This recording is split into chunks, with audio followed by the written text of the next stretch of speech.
Welcome to the club! Hello everyone! Today is the final episode where we are going to discuss Pride and Prejudice, and additionally, as you can see, little guests we have today, because today is the 5th of May, and this year in Russia it is the day when we celebrate Easter. The tradition is to paint the eggs and also to break them. But you can't just break them on your own, so to say. It is better to have some kind of a fight with your eggs. Today I brought these two colorful eggs, so Olga and I are going to have an egg fight.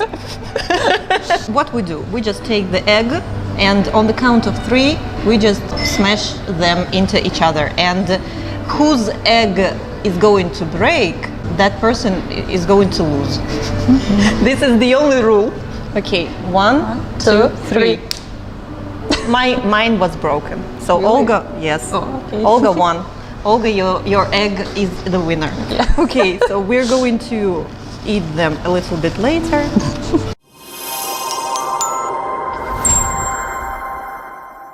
And now we start with the most important thing, why we all gathered today here, is the discussion of this part. And today we discuss the last part, which is chapters from 48 till 61, the last chapter, and of course we start with the summary. Mr. Gardiner goes to London to help Mr. Bennet, who later comes back home, leaving Mr. Gardiner in charge.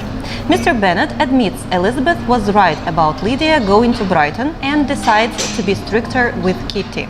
Mr. Collins sends a letter suggesting the Bennets disown Lydia to protect the family's reputation. Good news arrives. Lydia and Wickham are found. They agree to marry if Wickham's debts are paid and Lydia gets some money each year. Mr. Bennet agrees, but worries about the cost and dislikes owing money to Mr. Gardiner. Mrs. Bennet is thrilled about Lydia's marriage plans, forgetting the scandal. She plans for the wedding and shares the news with neighbors. When she learns that Wickham will be stationed in the north, she regrets the distance. Elizabeth realizes her hopes of being with Darcy are impossible now. Even if he accepted her family, he wouldn't want to be linked with Wickham. After Lydia and Wickham get married, they come to Longbourn. Elizabeth and Jane feel embarrassed by their behavior as they act without any shame.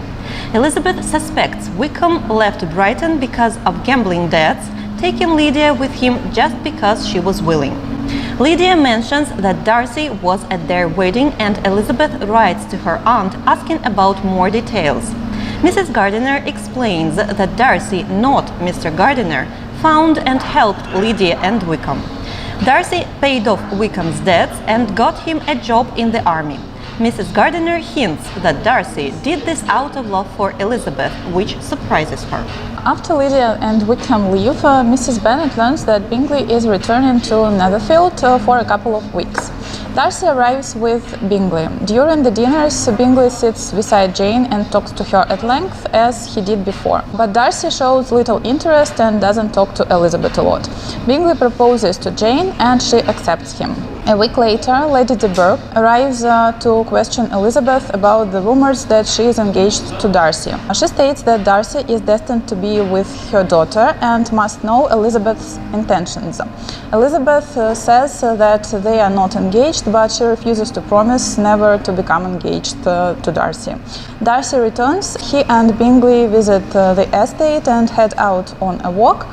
When Darcy and Elizabeth are left alone, she tells him that she knows of his help with Lydia, to which he insists that her family owes him nothing. He says that his feelings and offers remain unchanged, but he will not mention them again if her feelings have not changed at all.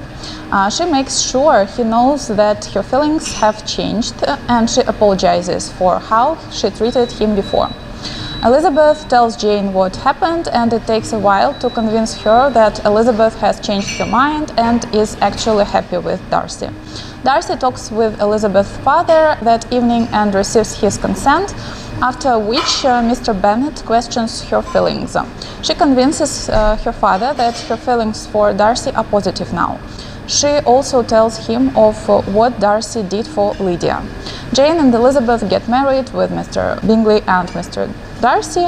Mr. Bennet often goes to Pemberley to visit his daughter, and Jane and Bingley soon buy an estate much nearer to Pemberley. Kitty spends a lot of time with Jane and Elizabeth as well. Wickham and Lydia, for their part, are often in need of money and consistently ask Elizabeth and Darcy for some, which they often provide. Mary is left alone at home with her mother. That's the end of the story. Let's talk a little bit about the events of this exact part. What do you think about it? Well, I like this part because it's the end of the story, and in this story we have happy ending, and I love such stories that leave us with some positive feelings. So of course I enjoyed it a lot, and I enjoyed reading the whole book because it doesn't matter for me how many times I read the stories that I like. I still love rereading them and sometimes rewatching them. So if I have watched them earlier, I don't have anything special to say, just on the whole, on the good things. Yes, I completely agree with you.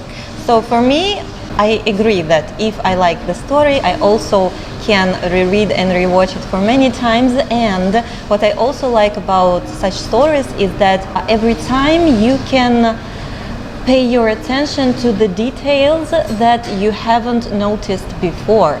Of course, I also like stories with happy endings because they bring you some kind of, I don't know, joy to your soul and you feel that no matter how many obstacles they had, I mean the characters in the story, finally they get to be happy. What do you think, though Elizabeth is very close to Jane, some things she didn't tell her, and many emotions she had to live through on her own.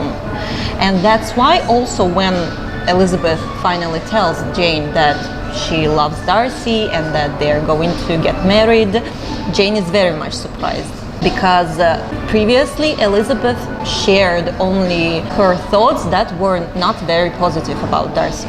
What do you think? Why Elizabeth didn't share such things with Jane?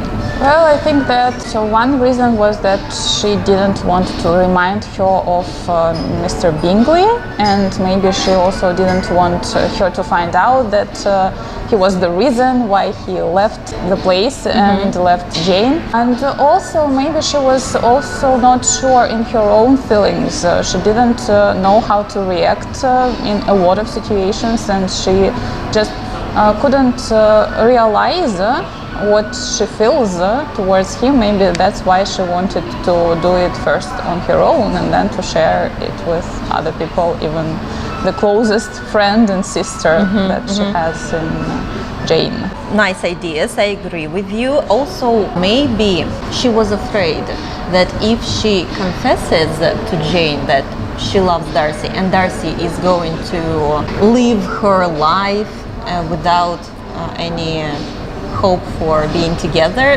if she doesn't let the feelings to develop too much.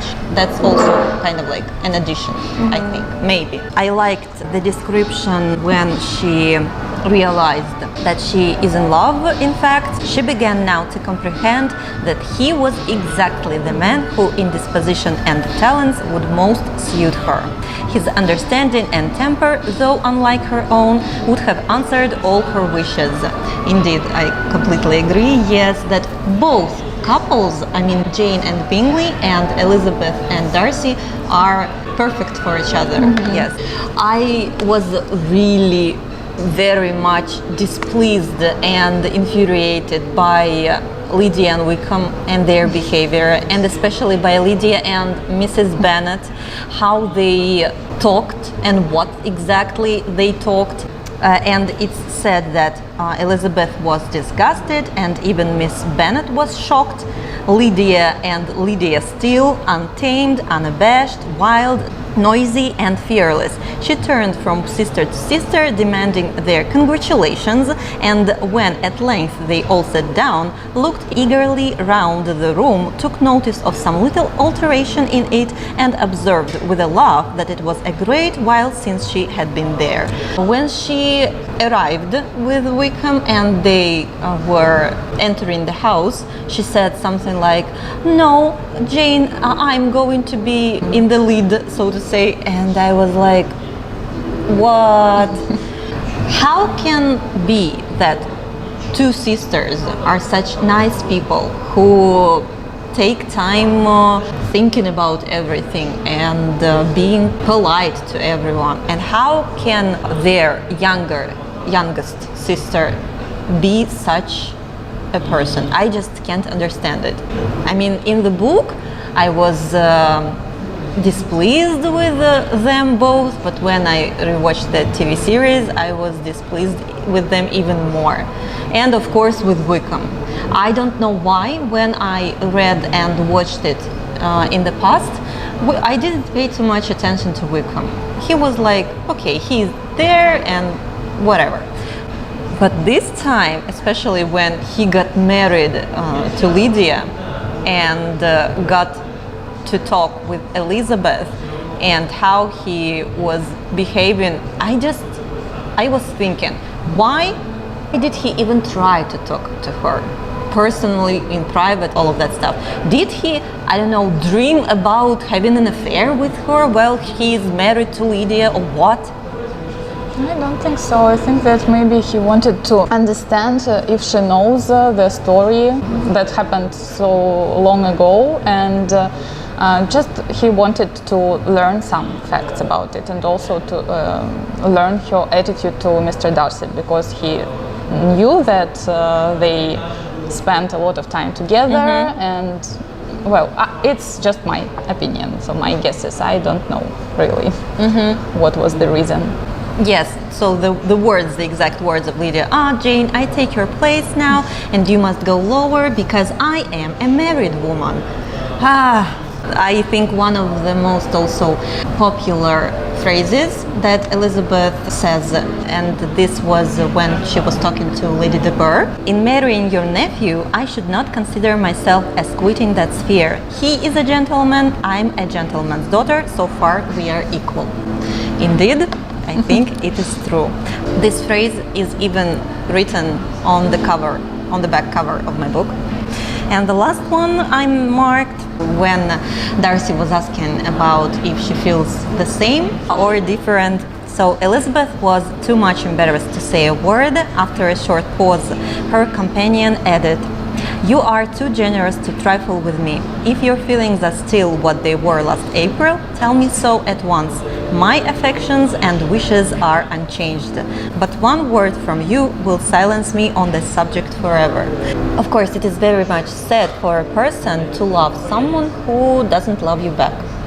That's why I feel sorry for Darcy in this situation. Do you remember when he said that my good disposition, once lost, is lost forever? And I think it's the same when he thinks good of someone. If he loves someone, it is maybe for the rest of his life. Of course, if the situation was that Elizabeth wouldn't love him back, it would be a very sad situation. But that he kept his feelings, he didn't try to get rid of those feelings and continued to hope to win her. Such moments are very touching. I wanted to ask, why did Darcy leave Netherfield? When Bingley remained and proposed to Jane, why did he leave? And where did those rumors about them being engaged, I mean Elizabeth and Darcy, occur? Where did they occur from? How did Lady de Burgh find out about it? Well, of course, I do not know exactly, but well, I think that maybe Bingley's sisters somehow contributed to spreading these rumors. I mean that Caroline Bingley talked a lot and made a lot of jokes about Darcy liking Elizabeth, and maybe somehow so Lady de Burgh knew about that, so at least about his affection, and that's why she thought that they could get married, but I don't know. Maybe she talked to him, so no one knows. It's a little bit strange because most of the situations are explained later, how it happened and who did something. And in this exact case, I didn't understand why Darcy left. Also, how Lady de Bourgh found out about those rumors. It's very strange. I also do not understand a lot of things about Mr. Darcy. He's a very secretive character and no one knows his motives and feelings and thoughts. I still am a little bit perplexed at how his manners and his behavior changed, because Suddenly. yeah, so it is a bit strange. Of course, we already discussed that we can find some reasons for it, but I do not believe that people can change like instantly at 1 second, and their manners and behavior also change, and this is just strange. And yeah, of course we do not know a lot about him. And also, well, you read the part with Mr. Darcy's words Yes. about changing feelings. I like this part on one hand, but on the second hand I was a little bit disappointed when I read it, just because for me it was not that clear, because he's very reserved. He says something, he explains something, but still I didn't even understand that they were engaged, because he just asked her about her feelings, and he said that, okay, my feelings are unchanged, my offers are unchanged, what about you? And she said, oh, my feelings have changed. And then she goes to Jane and tells her we are engaged. Yes, What? I agree. It's So a very yes, strange so thing. for me, I don't know. Maybe it's just because we read it in English, and maybe No. if I was a native speaker, I would perceive these situations somehow differently. I don't know. But I think in Russian book we have absolutely the same story. same.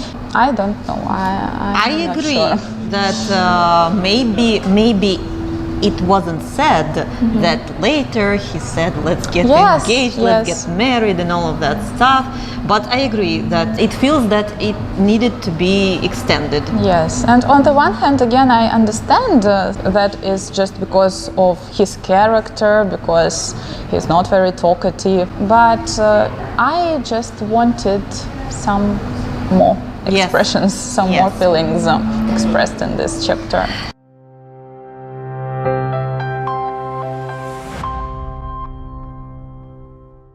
Let's talk a little bit about the adaptation.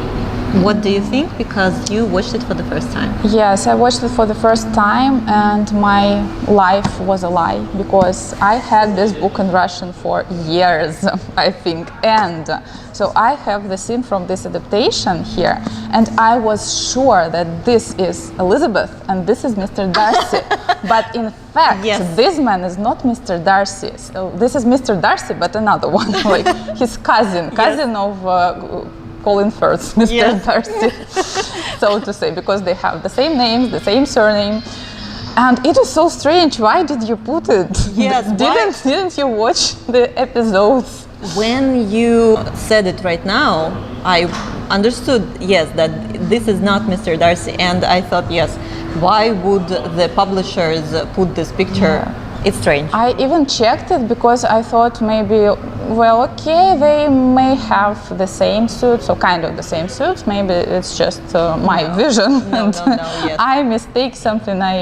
But I checked it. Yes, it was only this scene. So the only one scene. Very strange Yes.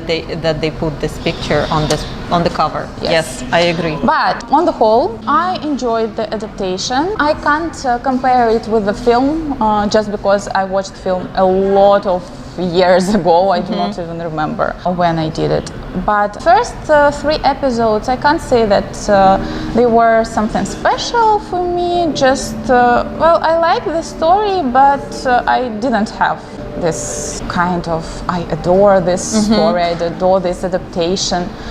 I like the characters, I like the actors, but for me, Mr. Darcy was very weird, just because all he did during these 3 episodes was just following Elizabeth and staring at her in the creepiest way. Really, he was so creepy.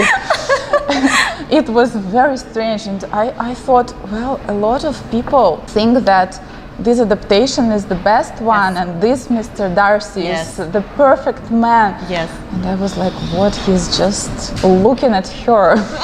And that's it. That's the only thing he does. I think maybe at the end of the third episode or from the fourth episode, he started doing something else, not just staring at Finally. her. Yes. He started to talk, to explain something and do some actions finally. And yes, I really loved him and all the characters, especially I love Mr. Hurst. Because this was so funny in all episodes and all scenes. He is just eating or lying on the sofa, and it is just hilarious because a lot of people are talking, they're discussing something, and he is just like, Yes. Yes. Mrs. Bennet and Lydia are crazy. As they are in the books. Well, Mr. Collins, I do not really like him as much as I liked him in the book, just because he's an unpleasant man there, and that's all I want to say about him when I watch the adaptation. But in the book, he is, of course, he is unpleasant, but he is so hilarious. But in the film, I do not have this feeling. Just Different vibe. yes. The rest of them are almost the same as in the book. Of course, I like the book more just because it is the book, and we have much more details in it, of course. But here we have 6 episodes, and the story is quite close to the book, and also there were a lot of words just taken from the book, and I Exactly. love it Yes. because so for me it is very important when I notice such details and kind of respect to the original. A lot of phrases, a lot of quotes from the book, which I really enjoyed. So generally, it is a good adaptation, and maybe I will rewatch it. Especially, I would rewatch the last 3 episodes with the greatest pleasure. I wanted to say one idea. While watching this adaptation this time, I was thinking how I wish Jane Austen would watch exactly this adaptation. I think she would love it very much because it feels that this was made with the deep respect to the book. I think all actors were cast perfectly. I am even more in love with Colin Firth's Mr. Darcy this time, and I agree that maybe to some degree his looking at Elizabeth can be perceived as creepy, but I don't know, I like it. I think we discussed with you that, for example, also you find a lot of things that are connected with how Edward Cullen behaves. Yes.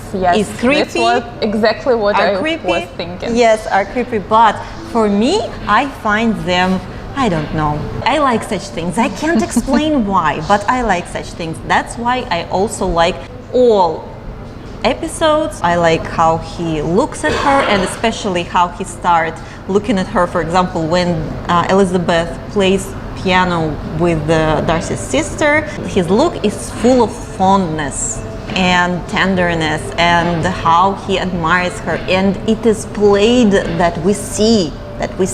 When I ended the last episode, I felt like starting rewatching it once again. I liked that when we see the scene where Darcy confesses for the first time, I liked that finally I hear some words additionally to the words written in the book. And on the whole, maybe I'm going to watch the film with Keira Knightley because I haven't watched it, because I just want to compare, maybe, why not? But I really appreciate that the adaptation is done very close to the original. I think that if the book is amazing, why do you need to change anything? Just make everything what is written and take all the amazing dialogues. Why not? Let's get back maybe to the vocabulary. Okay. Yes. My first one is to be in the fidgets, and it means to be in a state in which you keep making small movements, especially without meaning to, for example, because you are nervous or bored. The housekeeper at Netherfield had received orders to prepare for the arrival of her master, who was coming down in a day or two, to shoot there for several weeks. Mrs. Bennet was quite in the fidgets. She looked at Jane and smiled and shook her head by turns. The first phrase I have to go against the grain. If something goes against the grain, you would not normally do it because it would be unusual or morally wrong. But at last, your uncle was forced to yield, and instead of being allowed to be of use to his niece, was forced to put up with only having the probable credit of it, which went solely against the grain. And I really believe your letter this morning gave him great pleasure because it required an explanation that would rob him of his borrowed feathers and give the praise where it was due. Okay, my next phrase is to atone for something, which means to do something that shows that you are sorry for something bad that you did. The first wish of my heart, says she to herself, is never more to be in company with either of them. Their society can afford no pleasure that will atone for such wretchedness as this. Let me never see either one or the other again. My next phrase, go distracted. It means to become nervous or confused because you are worried about something. Dear Lizzie, a house in town, everything that is charming, 3 daughters married, 10,000 a year, oh Lord, what will become of me? I shall go distracted. But here I think that it's used more in a positive meaning. Yes. In a positive meaning, just to say that she was so happy that she was ready to go distracted. Okay. My next one is to shift for one's self, which means to manage as best one can without help. If you were to give me 40 such men, I never could be so happy as you. Till I have your disposition, your goodness, I never can have your happiness. No, let me shift for myself, and perhaps, if I have very good luck, I may meet with another Mr. Collins in time. Then I have one word. Abhorrent. I just decided to choose this word because I remembered it from the book and then I heard it in the movie. Yeah. That's why I just wanted to write it down. So abhorrent means morally very bad. A man who has once been refused. How could I ever be foolish enough to expect a renewal of his love? Is there one among the sex who would not protest against such a weakness as a second proposal to the same woman? There is no indignity so abhorrent to their feelings. My last one is very simple, to trifle with, which means to treat or deal with someone or something in a way that shows a lack of proper respect or seriousness. That was used in the words of Lady de Burgh. Miss Bennet replied her ladyship in an angry tone, you ought to know that I am not to be trifled with. And I have one more word, vehemence. Vehemence means the forceful expression of strong feelings. But whether she were violently set against the match or violently delighted with it, it was certain that her manner would be equally ill adapted to do credit to her sense. And she could no more bear that Mr. Darcy should hear the first raptures of her joy than the first vehemence of her disapprobation. So I think that's it with the vocabulary. Guys, thanks for watching this episode. We strongly recommend reading the book and watching the TV adaptation, whichever you want, because it's a very nice story to know. Anything else to add? Well, I just wanted to say that I love this story, but this story, so I think that there is no unexpected twists of the plot, and there are not even a lot of events in the story. And yes. The story is kind of basic love story with typical characters, with some characters who suffer from unrequited love. Still, it is special in the way that it is a really classical and well done piece of literature. Yes. Well, from my point of view. and I really love all the characters here because, of course, some of them are exaggerated, so some traits, some feelings, some emotions and scenes are exaggerated here, but still the characters are quite true to life, and we can meet these people. Of course, they may not behave the same way just because it's real life, but there are a lot of very plausible moments in this story. That's why I really love it and I really adore it, and I recommend it to read to everyone. The characters are absolutely perfectly depicted and written, and here we can love some characters, we can hate and despise some characters, but it's, for me, it's not the same as when I don't like the story and I don't like the characters, I hate them all, so I am not interested.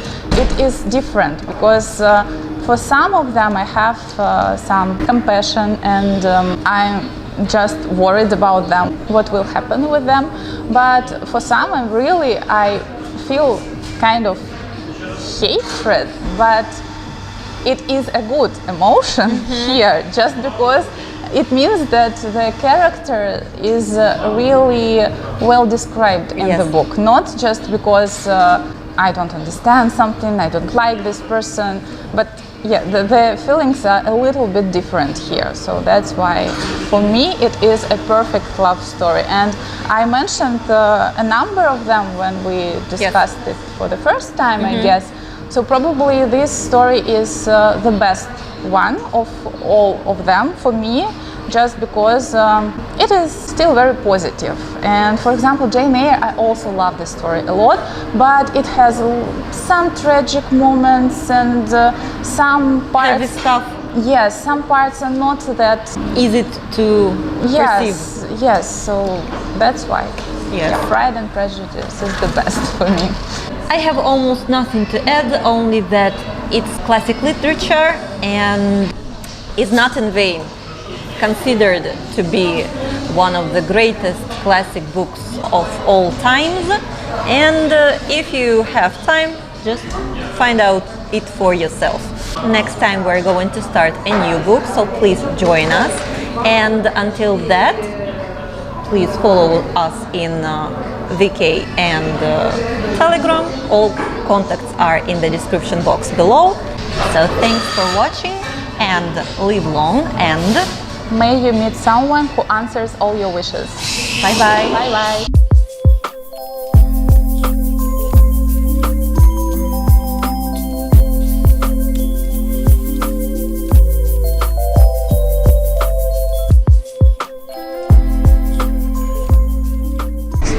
Длиться будем? Чем? Ну это. Да, будем. Ну давай. Окей, там есть стрёмный кусок, ну блин. Это претензии к оригиналу. У меня там тоже есть вопросики к этой части. Претензии к оригиналу. Да, как написано, я так и, в принципе, пересказала. Because now we are going... Туда его положи. Да, потом съедим. Вот я нашла. Mr. Bennet is thrilled about... sorry. To which he insists... Сейчас, еще раз. Ой, sorry.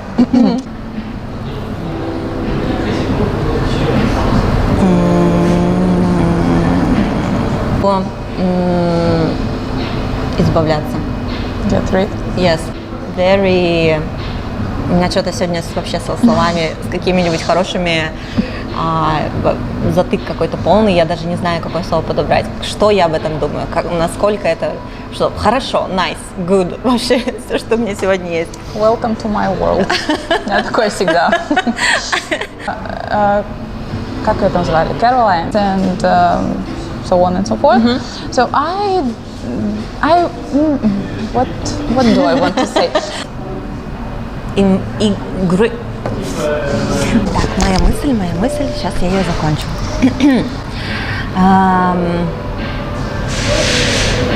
Нет, не закончу, что я говорила? Я не хочу читать, что так много.